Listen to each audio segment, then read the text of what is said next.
All right, we're not messing around in this one. I'm going to give you a live demonstration as to why you would want an ND filter if you're recording videos with your camera. At the moment, or actually before we get too far, I'm going to put my camera settings on the screen so you can see. I'm at f2.8 because I want a bit of a blurry background. My ISO is at 800 because I'm recording in log, and my shutter speed is 1/50th of a second. And your shutter speed has something to tie in with the reason you would want an ND filter. If I take an ND filter off my lens, there's one on here right now. I'm going to unscrew it so you can see what happens. There we go.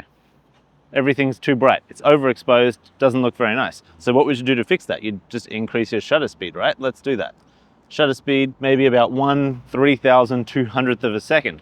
Exposure looks good, but if I wave my hands backwards and forwards over the screen and I take a little screen grab from this, you'll see that it's not got any motion blur, which you might think, oh, that's fine, don't need any motion blur.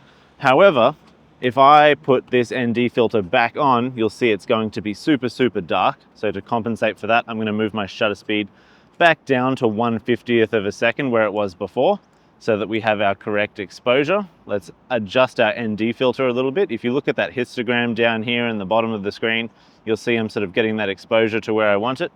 And now if I stand back and I wave my hands in front of the screen again, and I take a screen grab, you'll see that there is now motion blur.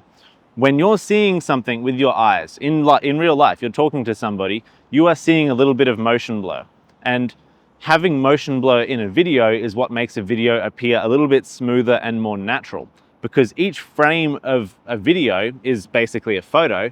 If you have a little bit of motion blur in each frame, it helps connect all of the frames together, which is why it appears a little bit smoother. Some downsides that you get from ND filters though, especially ones that are lower quality, is you can get some weird lens things happening. For example, you can look at the sky, it's a little bit dark, and that might be okay. You might want a darkened sky if it's a really bright day, but you don't sometimes always want something in your frame to be darker, and it doesn't just apply to the sky. It'll just be the edges and the corners of your frame that can be darkened or vignetted because of an ND filter, or a CPL filter even too. Hopefully that helped you out, and I'll catch you in the next one.